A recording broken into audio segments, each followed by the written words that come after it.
വരാനിരിക്കുന്ന തെലങ്കാന നിയമസഭാ ഇലക്ഷൻ സട്ട താജ opinion poll survey.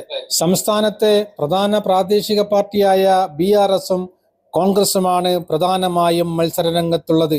BJPയും Azharuddin ഉവൈസിയുടെ AIMIMഉം പല ജില്ലകളിലും ഇരു പാർട്ടികൾക്കും വെല്ലുവിളിയാണ്. 119 അംഗ തെലങ്കാന നിയമസഭയിലേക്ക് നടക്കാനിരിക്കുന്ന തെരഞ്ഞെടുപ്പിൽ തെലങ്കാനയിലെ വിവിധ ജില്ലകളിലായി വിവിധ പാർട്ടികൾക്ക് വിജയസാധ്യതയുള്ള സീറ്റുകൾ.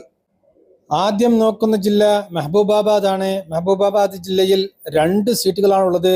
2 സീറ്റുകളിൽ ഒരു സീറ്റ് കോൺഗ്രസും ഒരു സീറ്റ് BRSഉം നേടാനാണ് സാധ്യത. BJPക്കോ അസറുദ്ദീൻ ഉവൈസിയുടെ AIMIMനോ സീറ്റുകൾ നേടാൻ സാധ്യതയില്ല. അടുത്തതായി നോക്കുന്ന ജില്ല ആദിലാബാദ് ആണ്. ആദിലാബാദിൽ 2 സീറ്റുകളാണുള്ളത്. 2 സീറ്റുകളിൽ ഒരു സീറ്റ് കോൺഗ്രസും ഒരു സീറ്റ് BJPയും നേടാനാണ് സാധ്യത. BRSനോ മറ്റുള്ളവർക്കോ അവിടെ സീറ്റുകൾ നേടാൻ സാധ്യതയില്ല. അടുത്തതായി നോക്കുന്ന ജില്ല വനപർത്തിയാണ്. വനപർത്തി ജില്ലയിൽ ഒരു സീറ്റാണുള്ളത്. ഒരു സീറ്റ് BRS നേടാനാണ് സാധ്യത. BJPക്കോ കോൺഗ്രസിനോ മറ്റുള്ളവർക്കോ അവിടെ സീറ്റുകൾ നേടാൻ സാധ്യതയില്ല. അടുത്തതായി നോക്കുന്ന ജില്ല ഭുവനഗിരിയാണ്. ഭുവനഗിരി ജില്ലയിൽ 2 സീറ്റുകളാണുള്ളത്. 2 സീറ്റുകളിൽ 2 സീറ്റുകളും കോൺഗ്രസ് നേടാനാണ് സാധ്യത. BRSനോ BJPക്കോ മറ്റുള്ളവർക്കോ അവിടെ സീറ്റുകൾ നേടാൻ സാധ്യതയില്ല. അടുത്തതായി നോക്കുന്ന ജില്ല രാജന്ന സിർസിലയാണ്. രാജന്ന സിർസിലയിൽ 2 സീറ്റുകളാണുള്ളത്. 2 സീറ്റുകളിൽ ഒരു സീറ്റ് കോൺഗ്രസും ഒരു സീറ്റ് BRSഉം നേടാനാണ് സാധ്യത. മറ്റുള്ളവർക്ക് അവിടെ സീറ്റുകൾ നേടാൻ സാധ്യതയില്ല. അടുത്തതായി നോക്കുന്ന ജില്ല മേഡകാണ്. മേഡകയിൽ 2 സീറ്റുകളാണുള്ളത്. 2 സീറ്റുകളിൽ 2 സീറ്റുകളും BRS നേടാനാണ് സാധ്യത. കോൺഗ്രസിനോ BJPക്കോ മറ്റുള്ളവർക്കോ അവിടെ സീറ്റുകൾ നേടാൻ സാധ്യതയില്ല. അടുത്തതായി നോക്കുന്ന ജില്ല മഞ്ചേരിയിലാണ്. മഞ്ചേരിയിൽ 3 സീറ്റുകളാണുള്ളത്. 3 സീറ്റുകളിൽ ഒരു സീറ്റ് കോൺഗ്രസും 2 സീറ്റുകൾ വരെ BRSഉം നേടാനാണ് സാധ്യത. BJPക്കോ മറ്റുള്ളവർക്കോ അവിടെ സീറ്റുകൾ നേടാൻ സാധ്യതയില്ല. അടുത്തതായി നോക്കുന്ന ജില്ല ജോഗുലാംബ ഗദ്വാൽ ആണ്. ജോഗുലാംബ ഗദ്വാലിൽ 2 സീറ്റുകളാണുള്ളത്. 2 സീറ്റുകളിൽ 2 സീറ്റുകളും BRS നേടാനാണ് സാധ്യത.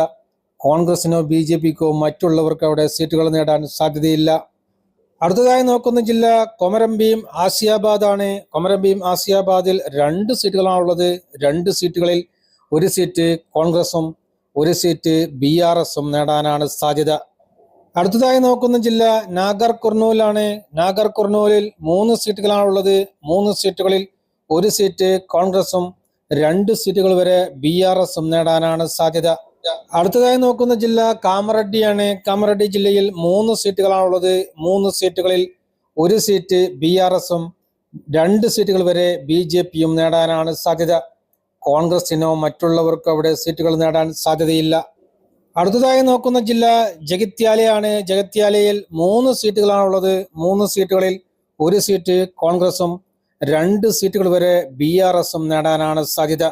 അടുത്തതായി നോക്കുന്ന ജില്ല കരിംനഗർ ആണ്. കരിംനഗറിൽ 4 സീറ്റുകളാണുള്ളത്. 4 സീറ്റുകളിൽ ഒരു സീറ്റ് കോൺഗ്രസും 3 സീറ്റുകൾ വരെ BRSഉം നേടാനാണ് സാധ്യത. അടുത്തതായി നോക്കുന്ന ജില്ല ഹനംകൊണ്ടയാണ്. ഹനംകൊണ്ടയിൽ 3 സീറ്റുകളാണുള്ളത്. 3 സീറ്റുകളിൽ ഒരു സീറ്റ് കോൺഗ്രസും 2 സീറ്റുകൾ വരെ BRSഉം നേടാനാണ് സാധ്യത. അടുത്തതായി നോക്കുന്ന ജില്ല വാറങ്കലാണ്. വാറങ്കലിൽ 2 സീറ്റുകളാണുള്ളത്.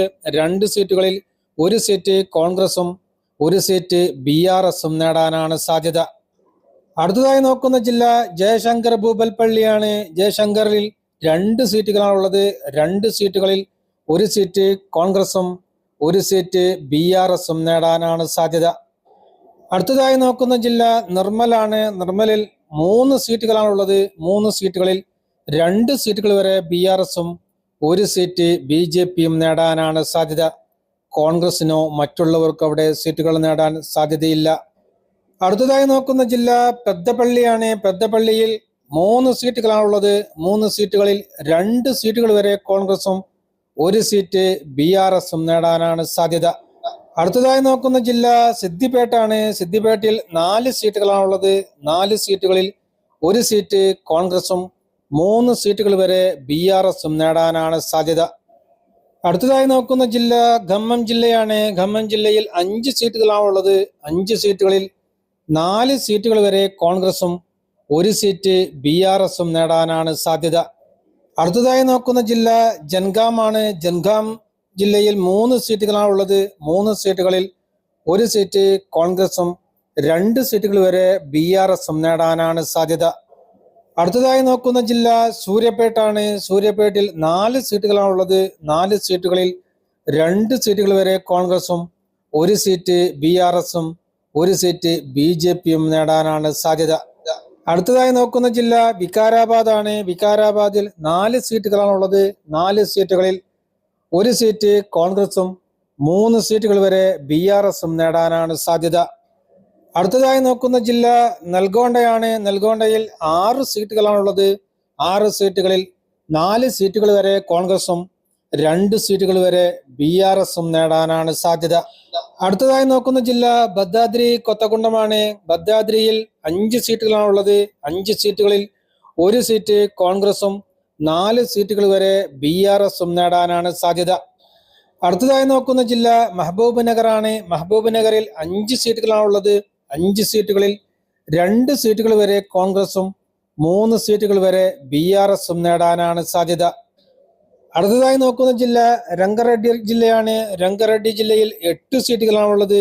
8 സീറ്റുകളിൽ 2 സീറ്റുകൾ വരെ കോൺഗ്രസും 6 സീറ്റുകൾ വരെ BRSും നേടാനാണ് സാധ്യത. അടുത്തതായി നോക്കുന്ന ജില്ല ഹൈദരാബാദ് ആണ്. ഹൈദരാബാദ് ജില്ലയിൽ 15 സീറ്റുകളാണുള്ളത്. 15 സീറ്റുകളിൽ 3 സീറ്റുകൾ വരെ കോൺഗ്രസും 6 സീറ്റുകൾ വരെ BRSും 6 സീറ്റുകൾ വരെ അസറുദ്ദീൻ ഉവൈസിയുടെ പാർട്ടിയായ AIMIMഉം നേടാനാണ് സാധ്യത. അടുത്തതായി നോക്കുന്ന ജില്ല സംഗറെഡ്ഡിയാണ്. സംഗറെഡ്ഡി ജില്ലയിൽ 5 സീറ്റുകളാണുള്ളത്. 5 സീറ്റുകളിൽ 3 സീറ്റുകൾ വരെ കോൺഗ്രസും 2 സീറ്റുകൾ വരെ BRSും നേടാനാണ് സാധ്യത. BJPക്കോ മറ്റുള്ളവർക്കോ അവിടെ സീറ്റുകൾ നേടാൻ സാധ്യതയില്ല.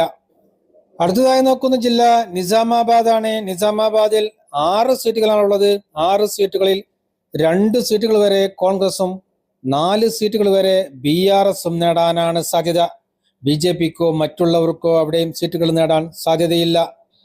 അടുത്തതായി നോക്കുന്ന ജില്ല മൽക്കാജ്ഗിരിയാണ്. മൽക്കാജ്ഗിരിയിൽ 5 സീറ്റുകളാണുള്ളത്. 5 സീറ്റുകളിൽ ഒരു സീറ്റ് കോൺഗ്രസും 3 സീറ്റുകൾ വരെ BRSും ഒരു സീറ്റ് BJPയും നേടാനാണ് സാധ്യത.